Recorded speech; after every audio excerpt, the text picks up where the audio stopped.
ગઈકાલે સોશિયલ મીડિયામાં અને ટીવીના માધ્યમથી મેં એવા સમાચાર જોયા કે એક શિક્ષકને ધરપકડનું વોરંટ કાઢવામાં આવ્યું મામલતદાર દ્વારા.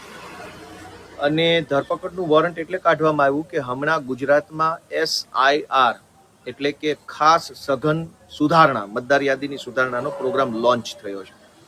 એટલે કે આખા ગુજરાતની મતદાર યાદીને સુધારવા માટેનો પ્રોગ્રામ હાથ ધરવામાં આવ્યો છે. અને આપણે ત્યાં સ્વાભાવિક રીતે મતદાર યાદીનું, બૂથ મેનેજમેન્ટનું અને ચૂંટણીનું મોટાભાગનું કામ શિક્ષકો સંભાળે છે. આમ તો આ ગુજરાતની ક્રૂર અને સંવેદના વિહીન સરકાર જે છે એણે શિક્ષકની ગરિમા ઘટાડવામાં કંઈ બાકી નથી રાખ્યું. મને યાદ છે જ્યારે હું નાનો હતો અને પ્રાથમિક શાળામાં ભણતો હતો, એ જમાનામાં ગામના શિક્ષક એટલે ગામનો સૌથી વજનદાર મોભી માણસ ગણાતા. ગામમાં ક્યાંક લગ્ન હોય તો ચાંદલો લખવા શિક્ષકને બેસાડતા. ગામની અંદર કંઈ નાની મોટી ઘટના બની હોય તો લોકો શિક્ષકની સલાહ સૂચન લેતા. ગામની અંદર છોકરાઓ શું ભણવું, આગળ ક્યાં જવું, કયા શહેરમાં ભણવું, કઈ કોલેજ હોસ્ટેલમાં રહેવું, એ બધી જ સલાહ સૂચન શિક્ષકો પાસેથી લેતા. એટલે કે ગામડાની અંદર શિક્ષકનું એવડું મોટું મહત્વ હતું કે લોકો શિક્ષકનો આદર કરતા. અને વિદ્યાર્થીઓ જ નહીં, વિદ્યાર્થીના વાલીઓ, એના પરિવારજનો બધા જ શિક્ષકોનો અત્યંત આદર કરતા. અને મોટી મોટી ઉંમરના માણસો પણ પોતાના શિક્ષકોને યાદ કરતા. અને છોકરાઓ ભણીને જાય ત્યારે શિક્ષકોને એવી રીતે સન્માનિત કરતા કે આ મારા સાહેબ છે, આ અમને ભણાવતા હતા, આ સાહેબના ક્લાસરૂમમાં અમે ભણતા હતા, વગેરે વગેરે.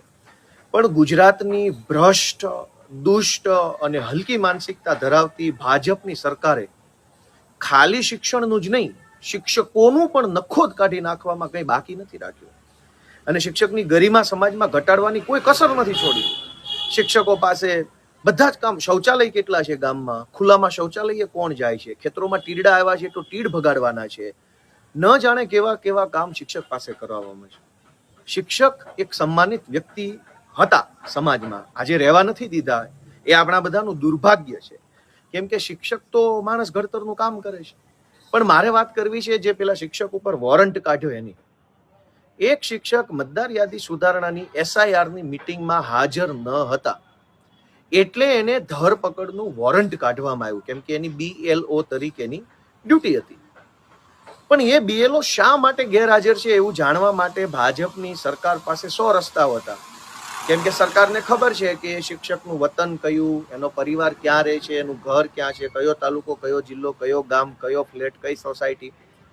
તો ધરપકડ વોરંટ કાઢવાના બદલે સરકાર એક ટેલિફોન કરીને સ્થાનિક પોલીસને કે સ્થાનિક મામલતદારને કે સ્થાનિક TDO કે સ્થાનિક જે કાંઈ વ્યવસ્થાના માણસો છે